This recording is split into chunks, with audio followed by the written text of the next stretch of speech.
Hello guys. तो आज हम क्लास 10th का साइंस का सेकंड चैप्टर जिसका नाम है अम्ल क्षारक एवं लवण।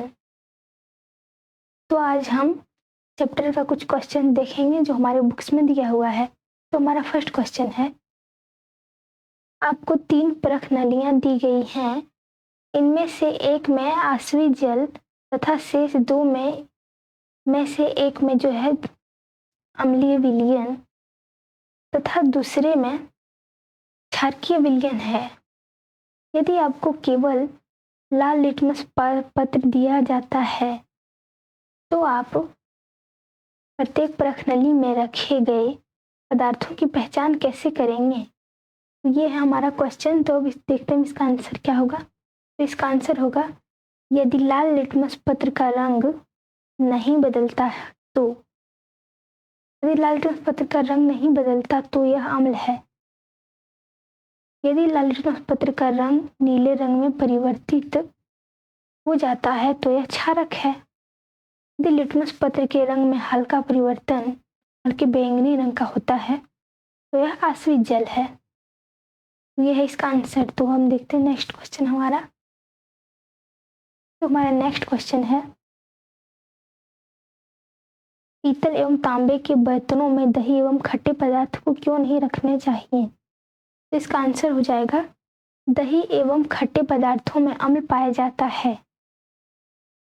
इस प्रकार जब इन पदार्थों को पीतल एवं तांबे के बर्तनों में रखा जाता है तो धातु अम्ल के साथ अभिक्रिया कर हाइड्रोजन गैस और हानिकारक उत्पाद उत्पन्न मुक्त करते हैं, जिससे भोजन खराब हो जाता है।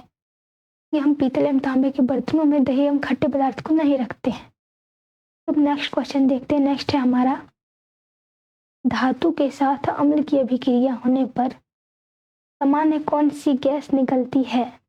एक उदाहरण के द्वारा समझाइए। इस गैस की उपस्थिति की जांच आप कैसे करेंगे? तो इसको हम ऐसे सॉल्व करेंगे। हम धातु के साथ अम्ल की अभिक्रिया होने पर सामान्यतः हाइड्रोजन गैस निकलती है। तो कैसे निकलती है? तो यहाँ देखिए, यहाँ हमारा बना हुआ है, ये तो 2.1 है, हमारे बुक्स में दिया हुआ है, वही होगा इसका आंसर। तो यहाँ हमारा है, जहाँ पहले यहाँ हमारा है दानेदार जिंक के टुकड़ों के साथ तनु सल्फ्यूरिक अम्ल की अभिक्रिया एवं ज्वलन द्वारा हाइड्रोजन गैस का जांच करना है। जैसे इसका जांच हो गया और यहाँ हमारा हाइड्रोजन गैस निकल रहा है। देखिए यहाँ हाइड्रोजन गैस बुलबुलों के माध्यम से। पहले हम एक स्टैंड रखनली लेंगे, उसमें हमारा स्टैंड है, रखनली होगा, तनु सल्फ्यूरिक अम्ल और दानेदार जिंक के साथ जिंक के टुकड़े इसमें डालेंगे हमारा। तो यहाँ हमारा हो रहा है प्रवाह नली है। तो यहाँ जो हमारा साबुन का विलयन लेंगे हम, तो यहाँ हमारा हाइड्रोजन गैस से भरे साबुन के बुलबुले ये निकल रहा है। मोमबत्ती है, ये फटफट की ध्वनि के साथ हाइड्रोजन गैस का दहन हो रहा है। यहाँ पे हाइड्रोजन गैस के बुलबुले यहाँ निकल रहे हैं। तो ये हमें अभिक्रिया बना के दिखाना है और यहाँ हमें लिखना है कि एक परखनली में लगभग 5 ml तनु सल्फ्यूरिक अम्ल लीजिए एवं इसमें दानेदार जिंक के टुकड़े डालिए। उत्सर्जित गैस को साबुन के विलयन से प्रभावित कीजिए। साबुन के विलयन में बुलबुले बनते हैं।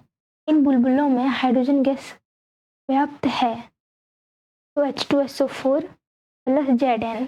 तो ये हमारा हो जाएगा यहाँ पे ZnSO4 और H2। तो ये हो गया हमारा इसका आंसर। तो नेक्स्ट क्वेश्चन है हमारा 4 नंबर में, कोई धातु यौगिक ये तनु हाइड्रोक्लोरिक अम्ल के साथ अभिक्रिया करता है तो बुदबुदाहट उत्पन्न होती है। इससे उत्पन्न गैस जलती मोमबत्ती को बुझा देती है। यदि उत्पन्न यौगिक में एक से कैल्शियम क्लोराइड है तो इस अभिक्रिया के लिए संतुलित रासायनिक समीकरण लिखिए। तो यहाँ हमें संतुलित रासायनिक समीकरण लिखने बोल रहा है क्वेश्चन में। संतुलित रासायनिक समीकरण लिखिए। तो यहाँ हमारा इसका आंसर हो जाएगा CaCO3 calcium carbonate plus hydrochloric अम्ल HCl, और यहाँ पे कैल्शियम क्लोराइड हो गया CaCl2, और प्लस हो जाएगा हमारा कार्बन डाइऑक्साइड CO2, प्लस में हो गया हमारा जल। तो इसको संतुलित करने में बोला है, तो यहाँ हमारा ये हमारा यहाँ पे कैल्शियम एक है, यहाँ पे कैल्शियम एक है, यहाँ पे कार्बन 2 है, यहाँ पे कार्बन हमारा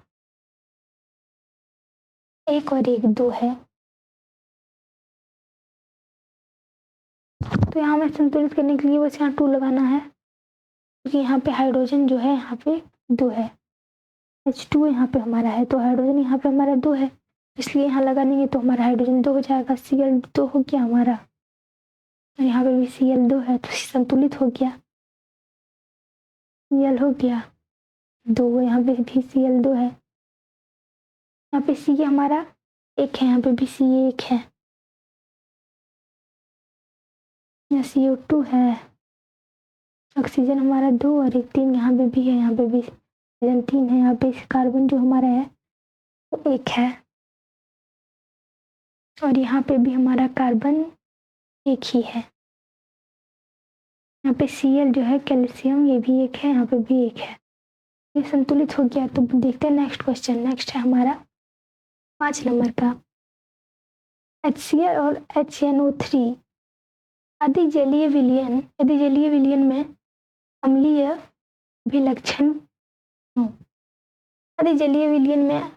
अभिलक्षण क्यों प्रदर्शित करते हैं, जबकि अल्कोहल एवं ग्लूकोज जैसे यौगिकों के विलयन में अम्लीयता के अभिलक्षण नहीं प्रदर्शित होते हैं। इसका आंसर हो जाएगा, जब HCl या HNO3 को जल में घोला जाता है तो यह जल में घुलकर हाइड्रोजन आयन उत्पन्न करता है, जो उनके अम्लीय गुण को प्रदर्शित करता है। उदाहरण के लिए निम्नलिखित अभिक्रिया को देखें। तो HCl है और इसको हम जल में डालेंगे तो हमारा H+ आयन देगा और Cl-, तो यहाँ पे हमारा है H+ आयन और प्लस H2 जल में है, तो यहाँ पे H3O+ हमारा होगा। तो नेक्स्ट क्वेश्चन, तो यहाँ हम देख लेते हैं, हमें इसका लिखा हुआ है कि जबकि अल्कोहल एवं ग्लूकोज जैसे यौगिक जल में घुलने पर हाइड्रोजन आयन उत्पन्न नहीं करते हैं, इस प्रकार यह अम्लीय गुणों को प्रदर्शित नहीं करते हैं, ये जल में घुलकर जो है वो H+ आयन देते हैं। तो हमारा नेक्स्ट क्वेश्चन है, अम्ल का जलीय विलयन क्यों विद्युत का चालन करता है। तो इसका आंसर हो जाएगा, अम्ल के जलीय विलयन में हाइड्रोजन H+ आयन या हाइड्रोनियम आयन H3O+ आयन की उपस्थिति के कारण विद्युत का चालन होता है। नेक्स्ट हमारा 7 नंबर का क्वेश्चन, शुष्क हाइड्रोक्लोरिक गैस शुष्क लिटमस पत्र के रंग को क्यों नहीं बदलती है। इसका आंसर हो जाएगा, शुष्क हाइड्रोक्लोरिक गैस शुष्क लिटमस पत्र के रंग को नहीं बदलती है, क्योंकि इसमें हाइड्रोजन आयन अनुपस्थित होता है, हाइड्रोजन आयन उसमें नहीं होता है, इसलिए। नेक्स्ट क्वेश्चन हमारा 8 नंबर का, अम्ल को तनुकृत करते समय क्यों अनुशंसित करते हैं। अम्ल को तनुकृत करते समय यह क्यों अनुशंसित करते हैं कि अम्ल को जल में मिलाना चाहिए, न कि जल को अम्ल में। तो इसका आंसर हो जाएगा हमारा, जल में अम्ल के घुलने की प्रक्रिया अत्यंत ऊष्माक्षेपी होती है। अम्ल को सदैव धीरे धीरे तथा जल को लगातार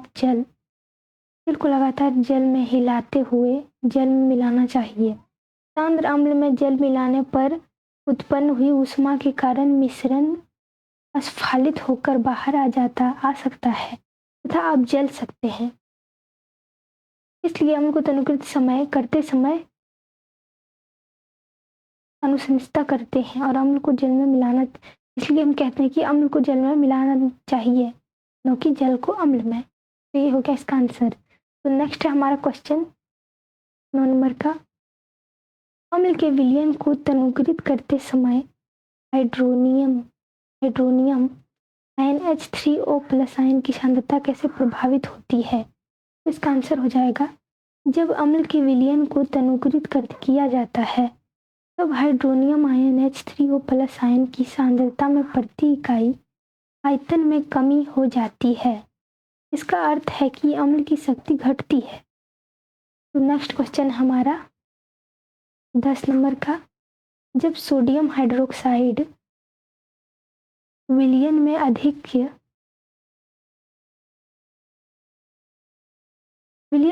के क्षारक मिलाते हैं तो hydroxide ion OH minus ion की सांद्रता कैसे प्रभावित होती है? तो इसका आंसर हो जाएगा सोडियम हाइड्रोक्साइड विलयन में अधिक क्षारक मिलाते हैं तो हाइड्रोक्साइड आयन OH माइनस की सांद्रता बढ़ जाती है। नेक्स्ट क्वेश्चन हमारा 11 नंबर में, आपके पास दो विलयन A और B हैं। विलयन A में pH का मान 6 है, एक विलयन B के pH का मान 8 है। इस विलयन में हाइड्रोजन आयन की सांद्रता अधिक है, इनमें से कौन अम्लीय है तथा कौन क्षारकीय है? इसका आंसर हो जाएगा 7 से कम pH का मान अम्लीय विलयन को दर्शाता है तथा 7 से अधिक pH का मान क्षारकीय विलयन को दर्शाता है। विलयन A के pH का मान 6 है, इसलिए यह अम्लीय है और इसमें विलयन B की अपेक्षा हाइड्रोजन आयन की सांद्रता अधिक है। विलयन B के pH का मान 8 है, इसलिए यह क्षारकीय है। तो नेक्स्ट क्वेश्चन देखते हैं हम। नेक्स्ट हमारा 12 नंबर में, H प्लस जो आयन है वो जल में आयन की सांद्रता का विलयन की प्रकृति पर क्या प्रभाव पड़ता है? तो हमारा आंसर हो जाएगा जब H प्लस आयन जो है वो जल में आयन की सांद्रता बढ़ाई जाती है तो विलयन जो है वो अम्लीय हो जाता है और जब H प्लस आयन जो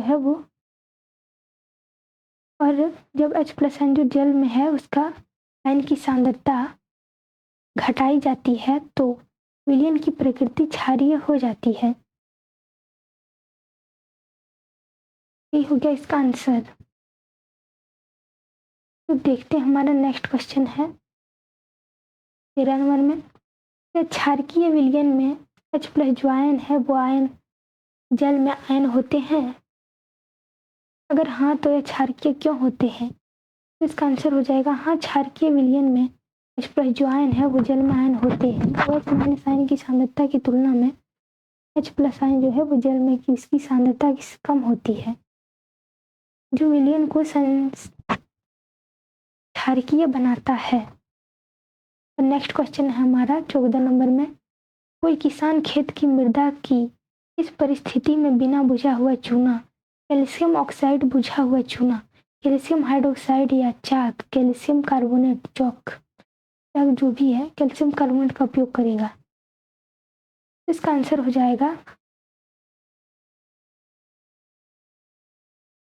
यदि मृदा अम्लीय है तो खेती के लिए अनुपयुक्त है, तो किसान मृदा की क्षारकता बढ़ाने के लिए बिना बुझा हुआ चूना, कैल्शियम ऑक्साइड बुझा हुआ चूना, कैल्शियम हाइड्रोक्साइड या चाक, कैल्शियम कार्बोनेट का उपयोग करेगा। नेक्स्ट क्वेश्चन हमारा 15 नंबर का है, CaOCl2 यौगिक का प्रचलित नाम क्या है? तो इसका नाम हो जाएगा ब्लीचिंग पाउडर। नेक्स्ट हमारा उस पदार्थ का नाम बताएं जो क्लोरीन के साथ अभिक्रिया करके व्यंजक चूर्ण बनाता है? तो इसका आंसर हो जाएगा कैल्शियम हाइड्रोक्साइड CaOH2। नेक्स्ट है हमारा कठोर जल मृदु करने के लिए किस सोडियम यौगिक का उपयोग होता है? तो washing soda Na2CO3 × 10H2O। Next है हमारा 18 नंबर में, सोडियम हाइड्रोकार्बोनेट के विलयन को गर्म करने पर क्या होगा? इस अभिक्रिया के लिए समीकरण लिखिए। तो हमारा इसका आंसर हो जाएगा सोडियम हाइड्रोकार्बोनेट के विलयन को गर्म करने पर सोडियम कार्बोनेट और जल के निर्माण के साथ कार्बन डाइऑक्साइड गैस उत्पन्न होती है। इसका समीकरण हो गया 2NaHCl CO3, इसमें अगर उष्मा डालेंगे तो हमारा ये टूट जाएगा Na2CO3 प्लस H2O और प्लस CO2 में। ये हो गया हमारा सोडियम हाइड्रोजन कार्बोनेट, ये हो गया हमारा सोडियम कार्बोनेट, ये हो गया जल, ये हो गया कार्बन डाइऑक्साइड। नेक्स्ट हमारा प्लास्टर ऑफ पेरिस, ये जल के साथ अभिक्रिया के लिए समीकरण लिखिए। ये हमारा प्लास्टर ऑफ पेरिस है CSO4 2 1/2 H2O प्लस 1 1/2 H2O, इसको जल के साथ अभिक्रिया करवा दिए तो हमारा हो जाएगा CSO4 इंटू 2H2, ये बन गया जिप्सम। अगर प्लास्टर ऑफ पेरिस को जल के साथ अभिक्रिया कराएंगे तो हो जाएगा जिप्सम। ये हमारा प्लास्टर ऑफ पेरिस है, ये हो गया जिप्सम। ये हमारा पूरा क्वेश्चन खत्म हो गया। तो मिलते हैं नेक्स्ट वीडियो में, तब तक के लिए थैंक यू।